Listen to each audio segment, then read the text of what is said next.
Right now, I mean, your HR department is explicitly telling you to just keep climbing the corporate ladder. Yeah, yeah. They're saying, keep grinding, keep aiming for that next rung, get that next title. But what they aren't telling you, what they're actively hiding, really, is that they have quietly taken a chainsaw to all the middle rungs. Right. They've completely hollowed it out. Exactly. They have hollowed out the entire structure of your company, and they are essentially looking at you, expecting you to just, I don't know, defy gravity and float to the top. It is, it's the absolute definition of professional vertigo. Yeah. I mean, we are seeing millions of workers reaching up for a handhold that simply, it just does not exist anymore. Yeah.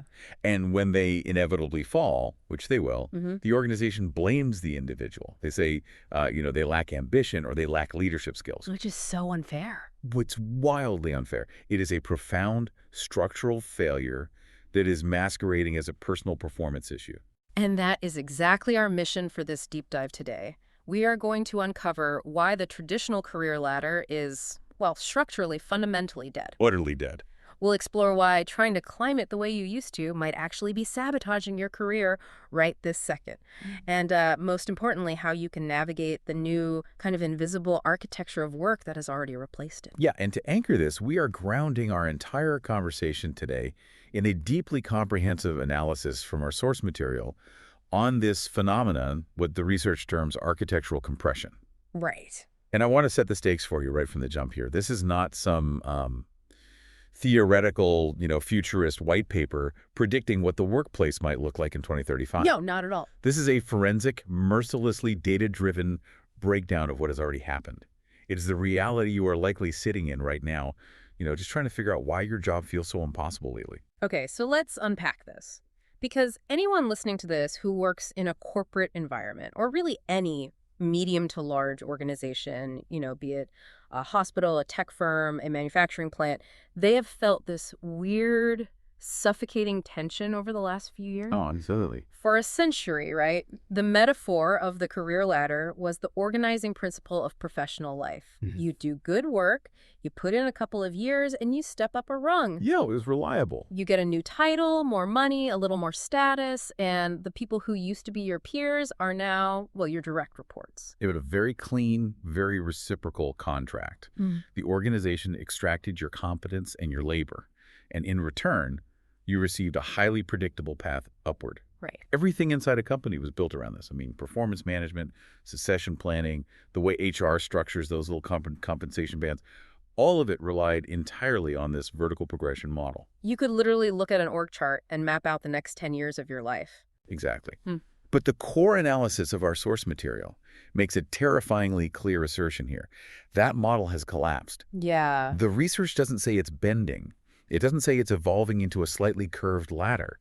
It says it has structurally collapsed under its own weight. And looking at the data they pulled, I mean, it's honestly staggering. The numbers leave very little room for interpretation, right? Like, if we examine the recent workforce data, specifically looking around the 2025 mark, it paints a glaring picture of this architectural failure. It really does. Between 2013 and 2025, the average span of control for managers, which is, the sheer number of direct reports one manager is personally responsible for, it skyrocketed from 8.2 to 12.1. Wait, let's just pause on that for a second, because percentages and decimals can kind of smooth over the human reality. Right. Going from 8 to 12 direct reports is a 50% increase in team size. That means 50% more one-on-ones, 50% more performance reviews, 50% more PTO requests to manage. And just, 50% more human beings whose personal crises, career anxieties, and daily friction you have to absorb. And that is only half of the toxic equation, really. Oh, God, there's more. Oh, yeah. Because simultaneously, while their teams were growing by 50%, managers are now spending an average of 46% of their time doing individual contributor work. Wow. They're doing IC work coding, writing copy, building financial models, rather than actually leading their teams. As a direct consequence of this, manager engagement is plummeting faster than any other single demographic in the modern workforce. I mean, it's like being hired as an orchestra conductor, right? You put on the tuxedo, you step up to the podium, you raise your baton. I love this analogy. But right before the concert begins, management fires the first chair violinist and whispers in your ear, hey, you need to play the violin solos yourself now. Oh, and keep waving the baton, because we just made the orchestra 50% larger. Good luck. It's exactly. No wonder engagement is crashing. You literally cannot do the job you are hired to do. You are physically and temporally capped out. That analogy perfectly captures the absurdity of the current state of middle management. And what the research points out, which is so insidious, is that when a manager inevitably fails in that conductor scenario, when the music sounds terrible, the organization treats it as a personal failing. They send them to a workshop. Right. They send the manager to a time management seminar. They give them the book on, like, efficiency. But these are not symptoms of a temporary strain or a poorly organized calendar. They're indicators of total architectural collapse. You cannot time manage your way out of a broken system. So why is this happening right now? The latter held up for decades. It survived recessions. It survived the dot-com bubble, the 2008 crash. What finally broke it? The data points to a convergence of three massive systemic forces hitting organizations all at once. The first, which is probably unsurprising to anyone paying attention, is artificial intelligence. AI is rapidly automating the routine supervision, the reporting, and the coordination tasks that used to require a human middle manager. Makes sense. The second force is intense economic cost pressure. Inflation, interest rates, relentless shareholder demands. They're forcing organizations to eliminate layers of management drastically faster than they can actually redesign the work those layers used to do. So they're just looking at a spreadsheet, slashing middle management payroll to hit a quarterly target, and just hoping the remaining people somehow figure it out through sheer willpower? That is the grim reality for a lot of firms. And the third force is the sheer unyielding need for speed in the modern market. In product development, customer response, strategic execution, traditional hierarchical approval chains are a death sentence today. Because they're too slow. Exactly. If a decision has to go up 4 levels of management to get a signature, the market opportunity has completely evaporated by the time the approval trickles back down to the front line. Okay, I have to push back on that third point, though, the whole need for speed thing. Yeah. Because this brings us to a huge contradiction I see all the time. Let's hear it. Whenever a CEO announces a massive restructuring, whenever they decide to, flatten the hierarchy, the PR memo always claims this is going to cut the red tape. They say, we are empowering the front line, we're getting rid of the bureaucrats, and we're going to make decisions so much faster. Right, the classic spin. But looking at the source material, the analysis says it actually does the exact opposite.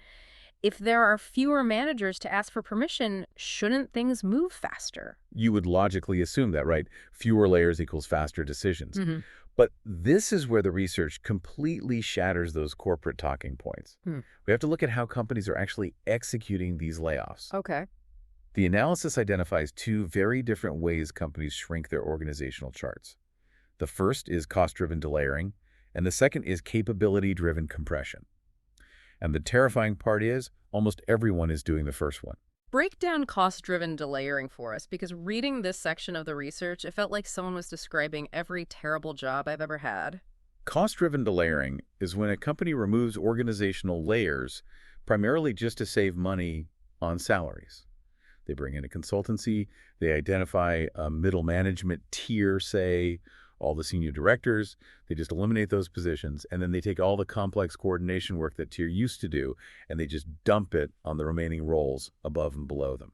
So they change the org chart, but they completely ignore the actual workflow. It's like the building is the exact same, they just fired all the maintenance staff. Precisely. The fundamental nature of the work, the rigid compliance requirements, the complex coordination mechanisms, none of that changes. You just have fewer people doing the exact same amount of bureaucratic heavy lifting. It's a compressed organization chart operating with completely uncompressed processes. Which brings us back to my question about speed. Why does this make companies slower? Because of a phenomenon the research calls authority ambiguity. When you remove a layer, let's say you fire all the regional VPs, without explicitly rewriting the rule book on who now has the authority to sign off on budgets, vendor contracts, or new hires, you create a massive vacuum. Nobody knows who is actually allowed to say yes. Exactly. I've been there. You have a mid-level marketing manager trying to get like a $5,000 software expense approved, and they're just wandering the digital hallways begging someone to sign the form. And that ambiguity produces significantly longer decision cycles than clear hierarchical structures, even if those old structures had 6 layers of management. Wow. Because in the old system, you at least knew the path. In a system plagued by authority ambiguity, decisions that used to take 3 days to get approved now take 3 weeks. They bounce around between different directors and cross-functional committees, none of whom are entirely sure if they have the legal or financial mandate to make the call. Because nobody wants to stick their neck out. Right. It's too risky. That is infuriating. You cut the people who used to coordinate everything behind the scenes, but you don't build a new coordination system. So the coordination work doesn't just vanish, it fragments and infects everyone else's calendar. It becomes an epidemic of alignment readings. Suddenly, individual contributors are spending half their week in cross-functional syncs trying to resolve dependencies that a middle manager used to handle over a 5-minute phone call. Senior leaders are getting dragged down into tactical, day-to-day squabbles because there is no one left to act as a buffer. And the data on what this does to productivity is brutal. The source material cites some really heavy research on this. Yes, the data shows that organizations pursuing these reactive, cost-driven delayering cycles experience an average productivity decline of 8 to 12% in the year following the restructuring. Think about the margins most businesses operate on. An 8 to 12% drop in organizational productivity is catastrophic. It's massive. It almost guarantees that whatever millions of dollars you save by firing the middle managers, you are going to lose in delayed product launches, frustrated clients, and sheer internal friction. It entirely wipes out the labor savings. Yep. But companies keep doing it. The Fortune 500 data included in the analysis is pretty damning on this point. When they analyzed major restructuring announcements, 78% of them explicitly cited cost reduction as the primary driving objective. 78%. Yeah. Only 31% even mentioned process redesign or new technological capability as a factor. So nearly 80% of major corporate restructurings are just hacking away at the ladder and hoping the building doesn't fall down. Are there any industries that are actually doing this right? The industry breakdown is fascinating, actually. Technology firms, especially those deeply embedded in AI development, are largely moving toward the healthy alternative, which we'll discuss shortly, capability-driven compression. Because they're building the tools. Right. They understand that you have to change the tools before you change the headcount. Financial services, on the other hand, are heavily addicted to cost-driven delayering. They are cutting managers left and right to maintain dividend yields, but they are keeping all their traditional, heavy, risk-averse approval structures in place. That sounds like a recipe for disaster. It's causing massive burnout on Wall Street right now. What about sectors like healthcare or manufacturing? Because they have very different physical realities than a tech company. Healthcare is bifurcating in a really dangerous way. They're compressing their administrative hierarchies to save money, creating chaos in billing and scheduling. But the clinical hierarchies, that rigid chain of command from head doctor down to attending, to head nurse, to specialist, those remain largely untouched and highly traditional. And manufacturing. Manufacturing is the inverse. They are aggressively automating supervision on the physical production floor with IoT sensors and AI scheduling, but their corporate headquarters are still operating like it's 1995, retaining these massive, multi-layered management structures. Okay, I want to pivot here. We've established that on a macro organizational level, this cost-driven approach is a disaster. But I want to bring this down to the individual listener. Absolutely. You're sitting at your desk, you've survived the recent reorg, and now you are trying to figure out your career. The source material uses a phrase to describe what companies are doing to their employees right now that legitimately gave me chills. It calls it structural gaslighting. It is a provocative term, but it's clinically accurate when you look at the organizational psychology literature. The core issue here is a massive psychological contract violation. Unpack structural gaslighting for me. What is the lie being told? The lie is the disconnect between the formal architecture of the company and the actual daily requirements of the job. The formal architecture, meaning your HR portal, your annual performance review forms, the official compensation bands, all of it still promises vertical progression. Right. It explicitly tells you, demonstrate competence in your current lane, hit your KPIs, and we will move you up to the next box. That is the stated promise. But the boxes are gone. Exactly. The actual opportunity structure, the daily reality of the work you are forced to do just to keep the company afloat, requires horizontal capability. It requires you to operate across 5 different functions, manage complex projects where you have absolutely no formal authority over the people doing the work, and tolerate immense paralyzing ambiguity. So you are being formally evaluated on a game of checkers, but you are being forced to play 3D chess every day just to survive. Yes. And if you ask HR for a 3D chess rulebook, they just smile and point back to the checkers board. That is structural gaslighting. Employees who faithfully follow the stated pathway, who do exactly what their manager and HR tell them to do, eventually wake up to find themselves highly qualified for management roles that literally no longer exist. Ah, that's brutal. Or worse, they are thrust into new, bloated hybrid roles that they are wholly unprepared for, and then they're blamed when they fail. Yeah. You are being told the rules of success are one thing, while being secretly punished for not knowing the unwritten rules that have actually taken over. And this has to be particularly brutal for the A players, right? The high performers, because they are the ones who mastered the old game. They are the ones who figured out exactly how to climb the ladder, and suddenly the ladder turns into a tightrope. It creates a severe competence crisis for top talent. Think about someone who was incredibly successful in a traditional 6-layer hierarchy. Why were they successful? Because they mastered vertical progression skills. Right. They knew exactly how to manage up and please their direct boss. They knew how to stay strictly within their defined departmental lane to avoid turf wars. And they were brilliant at navigating vertical approval processes. The ultimate company player. The person who always gets their budget approved because they know exactly which VP to flatter. Right. But when the architecture violently shifts to valuing horizontal range, when suddenly you need to integrate marketing data with supply chain logistics using an AI tool you've never even seen before, these high performers freeze. Their whole playbook is useless. Their historical success patterns are suddenly obsolete. The organization doesn't give them clear signals about what new behaviors matter, and it certainly doesn't offer training to develop them. Yeah. So your absolute best people start failing, or they just burn out from the cognitive dissonance and leave. Which perfectly explains this other massive concept in the research, the structural experience deficit. I want to spend some real time on this because it explains so much about why newly promoted leaders seem to be struggling so universally right now. It's a huge issue. I hear this from friends all the time. They finally get the big promotion, the one they've wanted for years, and 6 months later, they are miserable and their team is in total chaos. Walk us through this experience deficit. Let's look at the old model of career development. In a traditional architecture, climbing the ladder provided what the research calls structured capability scaffolding. You might spend 2 years as a frontline manager just learning how to do basic performance reviews and manage a small budget. Okay.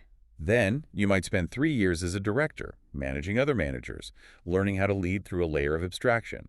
Then maybe 4 years as a functional VP, running an entire department, before finally becoming a business unit leader. So it's a 9-year journey, a very slow, deliberate sequence. A 9-year sequence that provided safe, structured exposure to progressively complex challenges. You built the muscle memory slowly. You learned how to manage individual performance, then team dynamics, then cross-functional strategy. But now with architectural compression, those middle stepping stones are just completely gone. They're entirely deleted. Companies will take a high-performing individual contributor or maybe a very junior frontline manager, and because the middle layers were fired to save money, they promote that junior person straight to functional leader. Wow. They skip the 3 years of managing managers entirely. They skipped the training ground. But the complexity of the business didn't go away just because the titles did. That is the critical point. The complexity of the market didn't disappear. Only the safety net disappeared.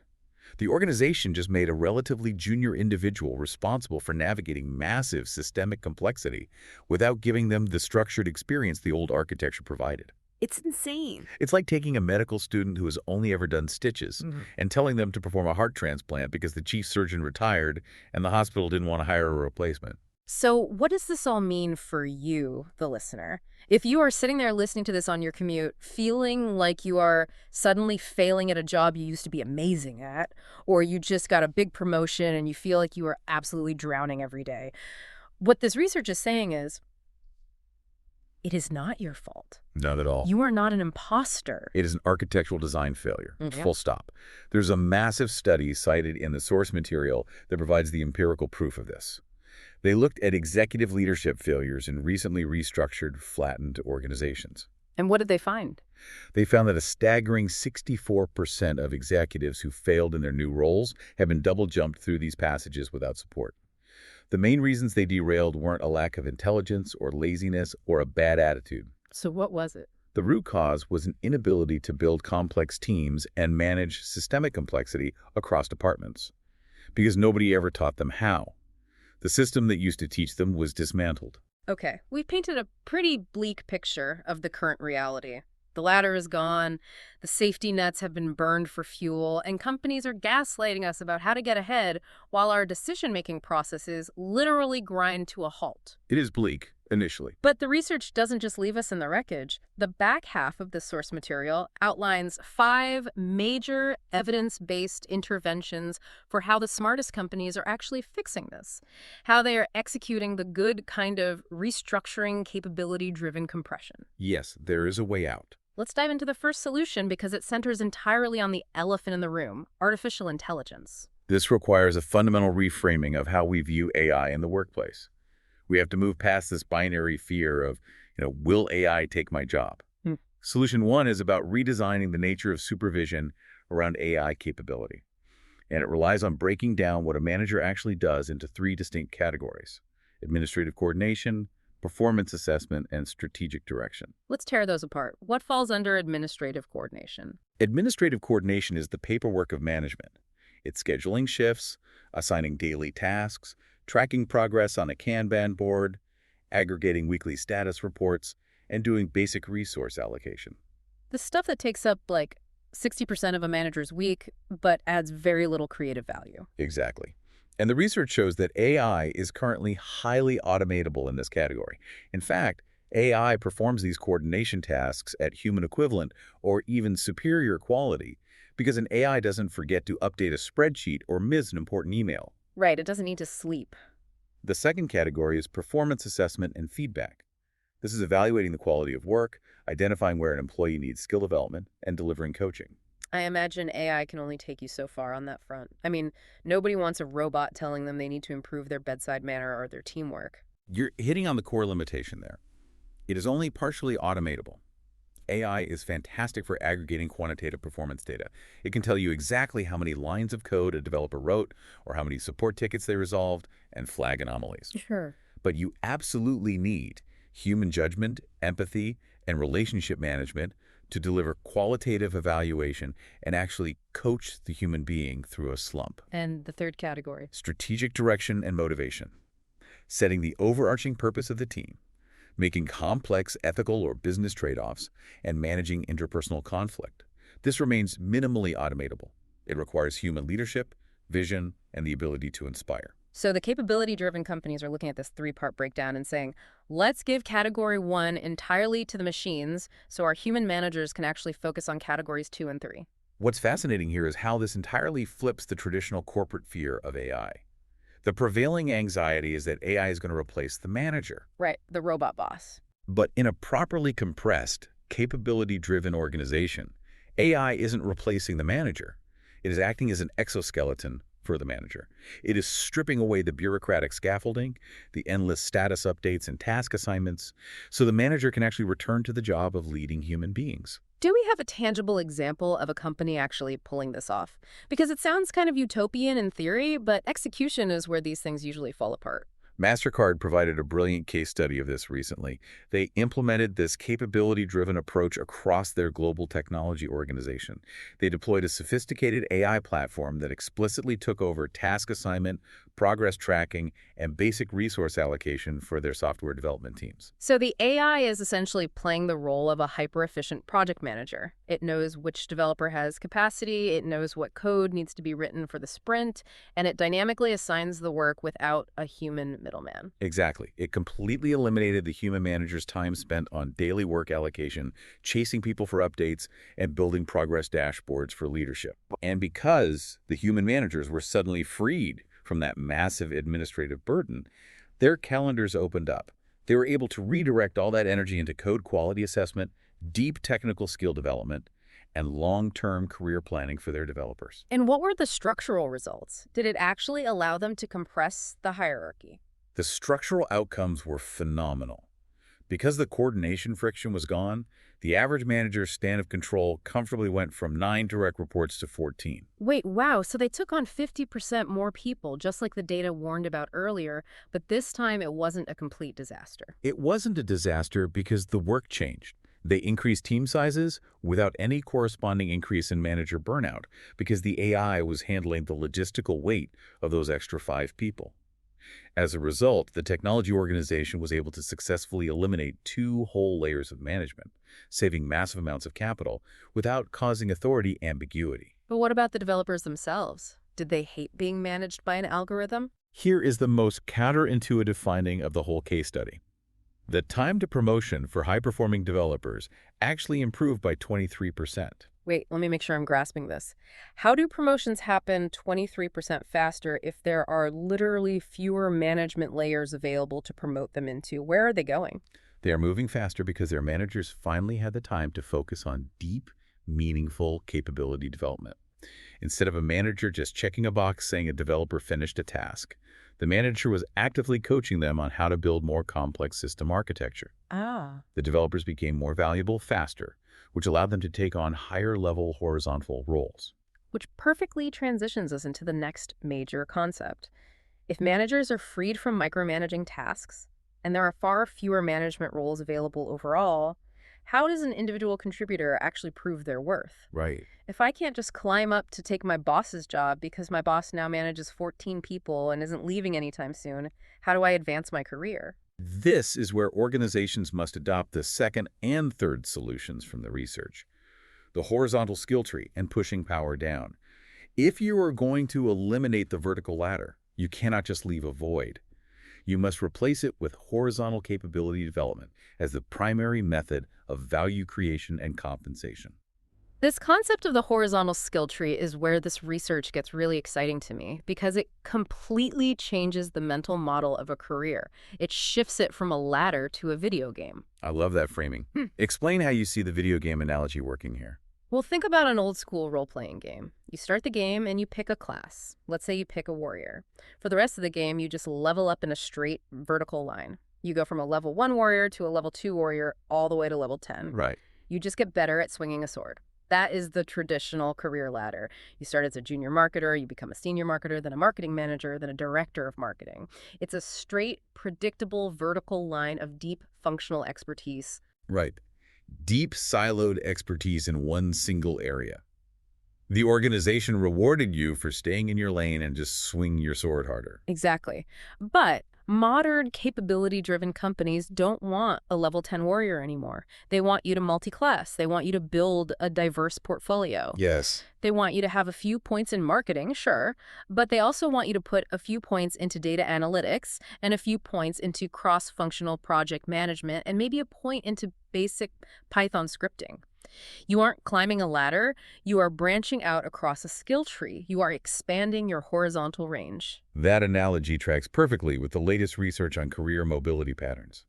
Employees who build capability across multiple functions, or who can apply their skills in different business contexts, create vastly more organizational value than those who just build deep, narrow expertise. Because they're adaptable. Especially today, where a new AI tool can render deep technical expertise in a specific software obsolete overnight.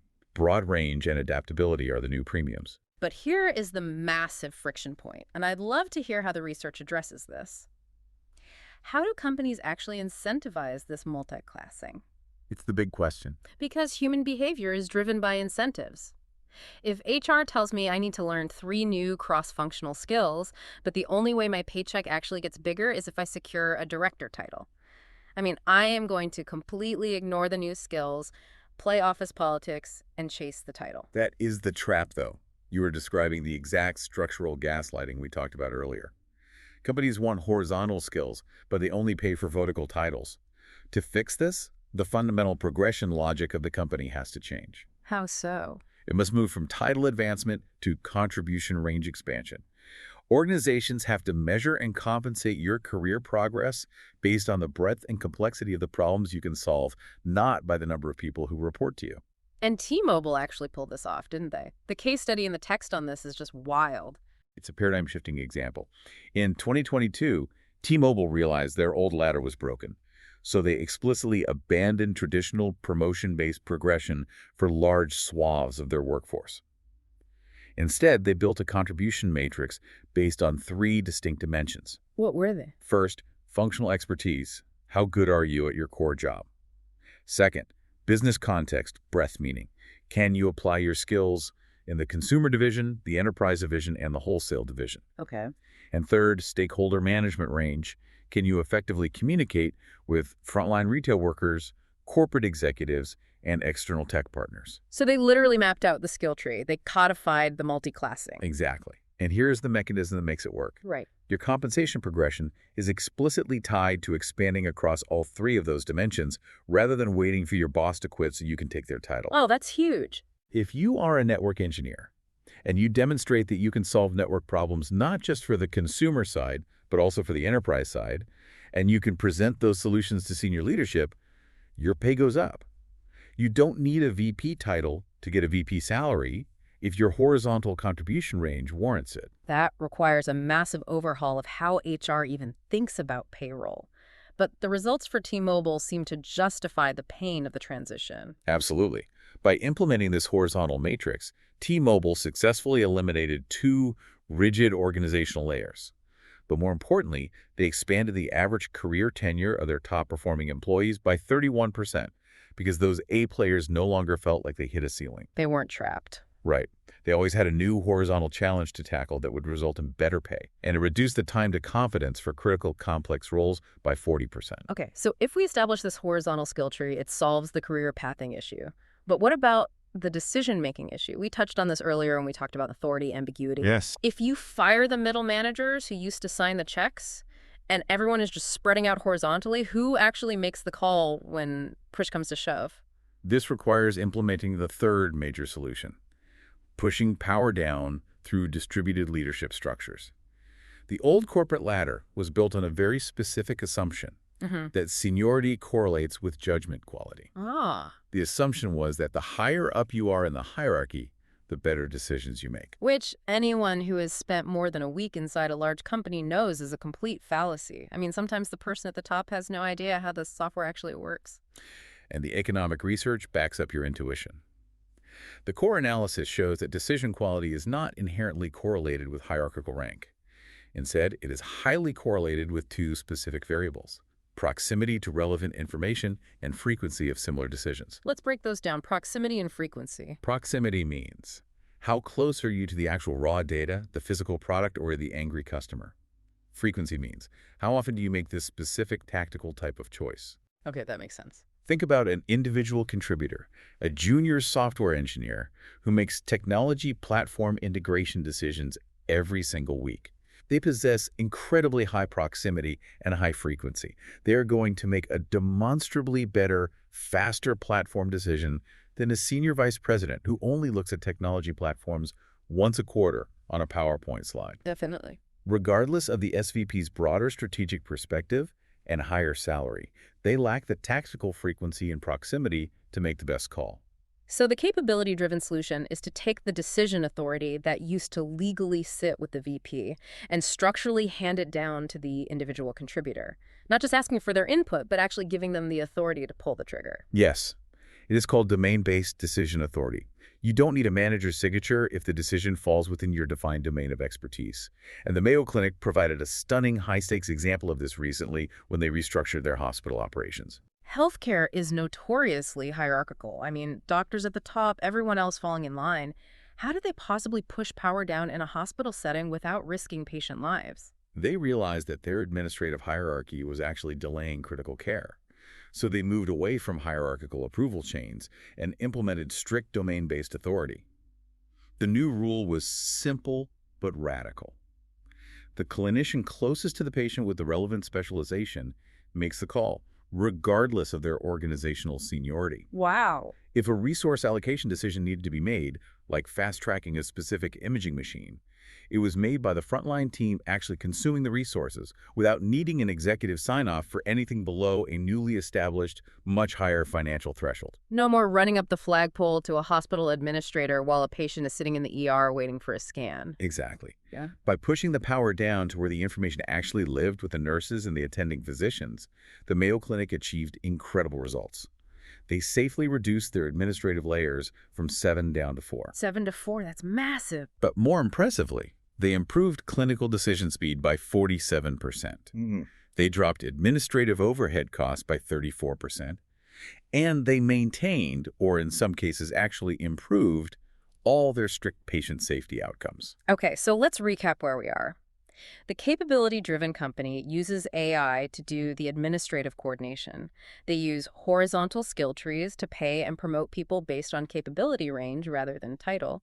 And they push decision-making power all the way down to the front lines based on proximity to the problem. That's the blueprint, yes. That is an amazing system. But I have an obvious follow-up question. Even if you do all of this perfectly, the reality is that sometimes you still need to fill a senior leadership role. Sure. You still occasionally need a new country manager or a new VP of operations. But because you fired all the middle managers, you don't have a deep bench of people who have been slowly trained for the job over 9 years. You have to pull someone up from a much lower level, effectively skipping multiple rungs. How do you prevent them from crashing and burning like that 64% failure rate we talked about earlier? That is the exact vulnerability of this new architecture. And it brings us to solution 4.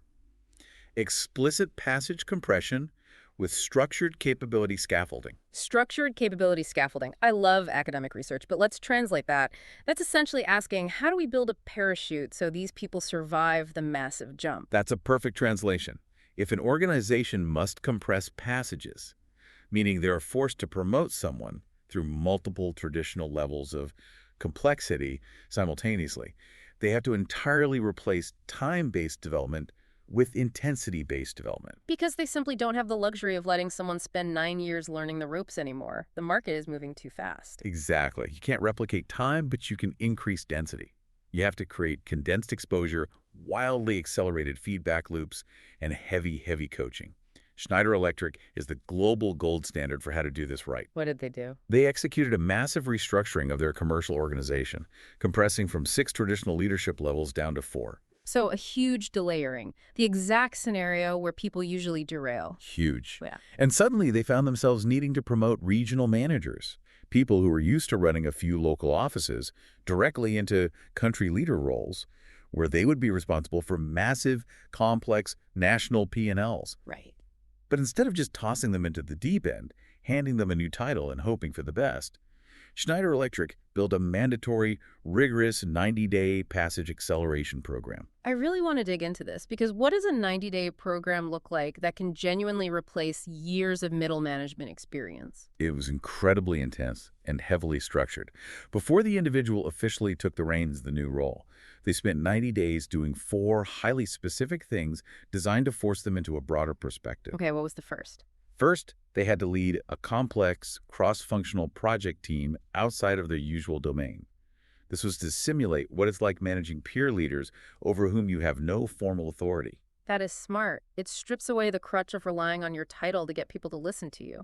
Second, they were required to participate as active observers in 3 full business unit P&L reviews for divisions they had nothing to do with. I'd take that a step further. That isn't just about reading a spreadsheet. That is forcing a regional manager to stop obsessing over their specific silo and look at the whole chessboard. They get to see how a supply chain failure in one division tanks the marketing budget in another. Exactly. It breaks the siloed mindset rapidly. Third, they had to complete a full strategic planning cycle for a small subunit under the direct, watchful supervision of a seasoned executive coach. And the fourth. And fourth, and perhaps most importantly, they received intensive biweekly executive coaching sessions for the entire 90 days, focusing entirely on their psychological adaptability and leadership blind spots. That is a massive investment of corporate time and resources. I mean, most companies would balk at paying for an executive coach for a mid-level manager for 3 months. But look at the return on that investment.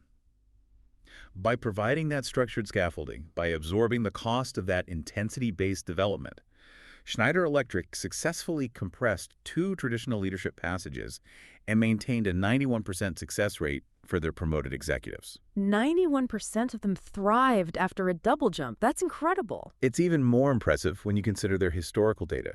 Before the compression, when they were using the old, slow, step-by-step ladder system, their executive success rate was only 67%. Wow. So by explicitly designing an intensive 90-day scaffolding program, they actually produced better, more capable leaders than the 9-year ladder ever did, and they did it in a fraction of the time. Which brings us to the fifth and final intervention outlined in the research. And honestly, this one might be the most important one for the everyday listener because it isn't about AI and it isn't about organizational matrices. It is about basic human decency and communication in the workplace. It is about telling the truth. Yes. The necessity of transparent communication regarding architectural reality. This circles all the way back to the concept of structural gaslighting we discussed at the beginning. Right. Most organizations pursuing delayering will send out a company-wide email announcing the structural change. We are flattening the hierarchy to become more agile, effective immediately. But they completely and utterly fail to communicate the implications for how careers actually develop in the aftermath. I want the listener to think about their own HR department right now. When your company announced the last reorg, did leadership actually sit you down and explain the new mechanics of how you get a raise? Probably not. Did they explain how you expand your skills? Or did they just show a sterile PowerPoint with a new org chart featuring fewer boxes, tell you to embrace the change, and essentially leave you to figure out your own survival? If we connect this to the broader psychological picture, the research demonstrates unequivocally that silent structural changes destroy organizational trust. When companies change the rules of the game but refuse to tell the players, the employees just keep running the old playbook. Because they don't know any better. Exactly. They keep hoarding information, they keep trying to impress their boss for a vertical promotion that literally no longer exists, and they refuse to collaborate horizontally because they view peers as competition for a dwindling number of titles. It's toxic. They fail, they get frustrated, organizational trust plummets to zero, and eventually the best talent leaves for a competitor. Transparency in a compressed architecture isn't just a nice, feel-good HR initiative. It is a critical bottom-line retention strategy. So what does that transparency actually look like in practice? How do you tell a workforce that the ladder they've spent their whole lives trying to climb is gone without causing a mass panic? Unilever provided a fantastic, deeply human case study for this. They went through a massive structural compression, taking their commercial organization from 6 layers down to 4. But instead of a silent, secretive restructuring where people just disappeared from the org chart, they launched a massive, aggressively transparent internal campaign called Careers Reimagined. What did that actually entail? How did they break the news? They explicitly taught their employees how to build a horizontal career. They didn't hide the ball. They created detailed, accessible guides that contrasted the old vertical progression logic with the new horizontal capability logic, using specific, real-world examples of Unilever employees. That's practical. But the most effective part was that senior leaders held open career conversations where they modeled incredible vulnerability. Senior VPs openly discussed how their own career paths, which relied on climbing the old ladder, would look entirely different and require entirely different skills if they were starting out today under the new architecture. That is so powerful. They didn't just dictate from on high. They modeled the vulnerability. They admitted, hey, the game that got me this corner office is over. We all have to learn the new game together. Exactly. And concurrently, they updated their internal HR portals and compensation frameworks to explicitly show exactly how pay advances based on capability range rather than waiting for a title change. And did it work? The result of treating their workforce like adults, 78% of Unilever employees reported a clear, actionable understanding of how to build their careers in the new architecture. In previous silent restructurings at the same company, that comprehension number was a dismal 31%. It's almost as if treating adults like adults and telling them the truth about their livelihoods yields better business results. Who knew? It's revolutionary. Okay, so let's zoom out. We have these 5 incredible interventions. Use AI to handle the administrative burden, build horizontal skill trees so people can multi-class, push decision-making power down to the people with proximity to the problem, build intense 90-day scaffolding for the big promotions, and finally, tell everyone the absolute truth about how the new system works. That's the playbook. That sounds fantastic. It sounds like a blueprint for the perfect modern company. But there is a glaring reality we have to address. The world keeps changing. AI models get smarter every single week. Macroeconomic pressures shift wildly. How do companies ensure that this beautiful new flattened structure they just built doesn't just break again in 2 years? This brings us to the critical final piece of the research, which is all about long-term survival in a state of constant flux. The single biggest mistake organizations make is treating architectural compression as a one-time event. Like checking a box. Yes. They view it as a painful surgery. They think they can rip off the Band-Aid, fire some middle managers, implement a new software tool, and then just stabilize and coast for the next decade. But the forces driving this, the evolution of AI, the demand for speed, the pressure on costs, those aren't stopping. They are accelerating. Exactly. There are continuous exponential pressures. Organizations that compress once, declare a victory, and try to remain static will find themselves utterly outpaced and needing another massive, traumatic restructuring in just 2 or 3 years. What is required for long-term survival isn't a perfect org chart. It is a system of continuous redesign. What does a system of continuous redesign actually look like on a Tuesday afternoon? Because it sounds exhausting to be constantly restructuring. It doesn't mean mass layoffs every quarter. It involves institutionalizing quarterly role audits. Every 3 months, the organization systematically examines each role type and asks 3 vital questions. What new administrative work can our AI tools perform now that they couldn't perform 3 months ago? Which decision rights can we push even lower down the chain safely? And which human coordination meetings can be entirely replaced by a new asynchronous software platform? So it's constant, iterative, micro-tweaking, rather than waiting 5 years and doing a massive tectonic shift that terrifies everyone. Yes. The research demonstrates this beautifully. Companies that build continuous redesign capabilities vastly outperform those that rely on episodic, reactive restructuring. The continuous adapters have higher revenue growth, much better employee retention, and faster product development cycles. The competitive advantage in the 2020s isn't having the perfect static structure. It is having the fastest internal adaptation cycle. But I imagine a huge part of that adaptation cycle has to be continuously training the human beings on how to actually use the new tech, right? Because earlier we talked about MasterCard giving all the administrative work to the AI, but the human managers don't know how to properly prompt the AI, or if they don't trust the AI's output, the whole system just grinds to a halt. You've just hit on perhaps the most alarming data point in the entire source text. A recent massive industry study found that less than 30% of employees who are currently using AI tools in their daily work have received any formal organizational training on how to use them safely or effectively. Wait, less than 30%. So 70% of the workforce is just blindly pasting sensitive company data into chatbots, asking it to write code or draft contracts, and just winging it. Essentially, yes, it is a massive liability. We are deploying these incredibly powerful reality-altering tools vastly faster than we are teaching human beings how to partner with them. That's terrifying. The research on AI-human symbiosis points out that in a compressed architecture, AI-human partnership development is no longer a nice-to-have skill. It is a mandatory core competency.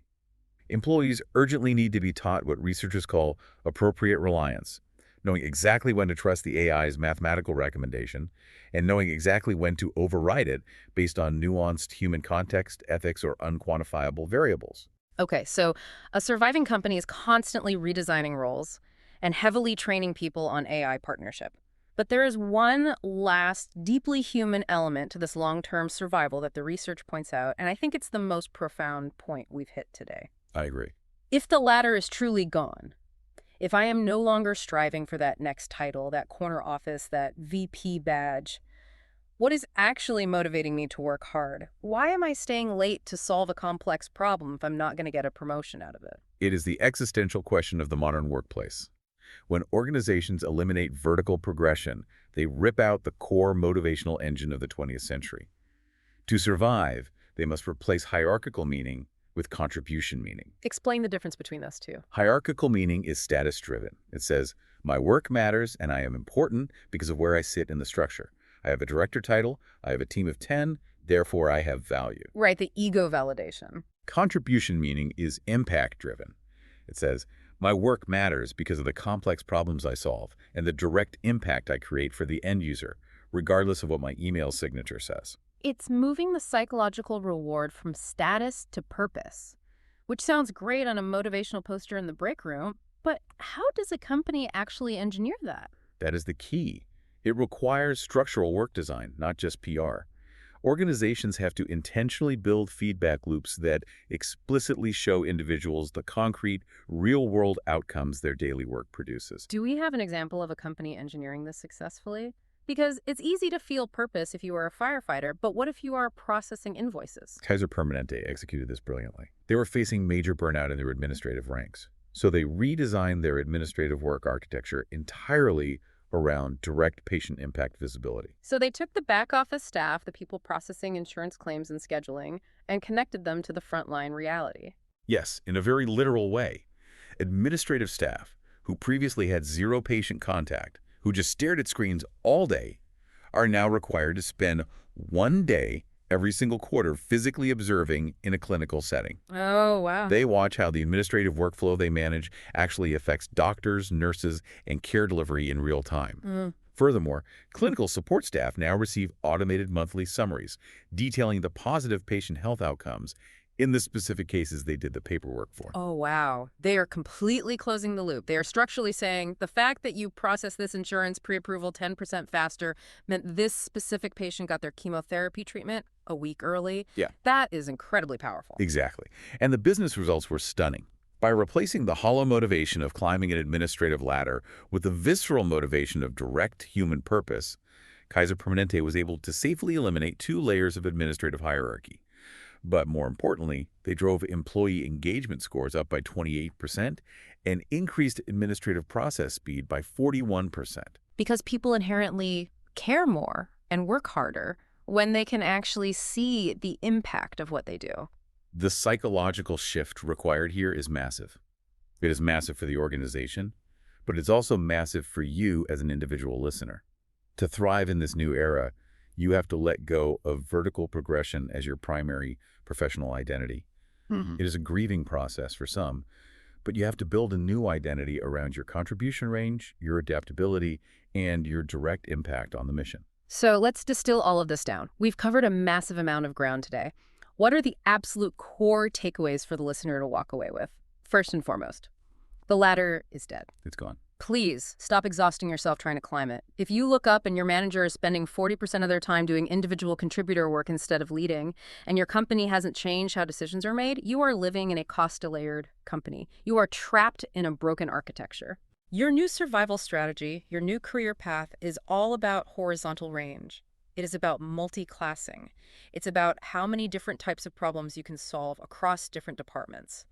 It is about mastering your partnership with AI so you can automate your own mundane tasks and free yourself up to focus on the strategic. And above all, it's about developing a massive, resilient tolerance for ambiguity. I would add that organizations clinging to the old ladder are creating systematic contract violations with their workforce. They are promising pathways that simply do not exist anymore, and the talent will eventually realize they're being gaslit, and they will leave for companies offering genuine horizontal capability development. Which leaves us in a fascinating, if slightly unmoored, new reality. It does. And based on the trajectory of all this research, I want to leave you, the listener, with one final mind-expanding question to chew on as you go about your workday. I'm ready. We've talked extensively about AI taking over administrative coordination, which allows humans to spread horizontally and build these diverse skill portfolios. But let's extrapolate that into the near future. Okay, as AI gets more and more sophisticated at tracking our horizontal contributions, imagine an enterprise AI system that continuously monitors your problem-solving footprint across all these fluid matrix projects in real time. It instantly quantifies the value you bring to a dozen different teams simultaneously. Wow. If an AI knows exactly what you are capable of based on your daily real-time performance data across multiple domains, will the traditional resume or even the job interview become completely obsolete? That's wild to think about. If an organization is no longer a rigid hierarchy of boxes, but just a fluid, dynamic network of AI-tracked capabilities being deployed where they are needed most, does the concept of a permanent job title even have a future? Wow. If your title is no longer Senior Director of Marketing, but just problem solver level evolving, that changes absolutely everything about how we view ourselves, our value, and our security in the workplace. It really does. And that is a perfect, provocative place to leave it. We started this conversation staring into the murky, chaotic waters of the modern workplace, wondering why everything felt so incredibly difficult lately.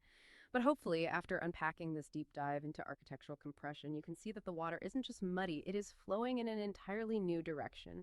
You don't need to exhaust yourself trying to rebuild the broken ladder, you just need to learn how to swim horizontally. Thank you for joining us on this deep dive. Stay curious, keep expanding your range, and we'll catch you next time.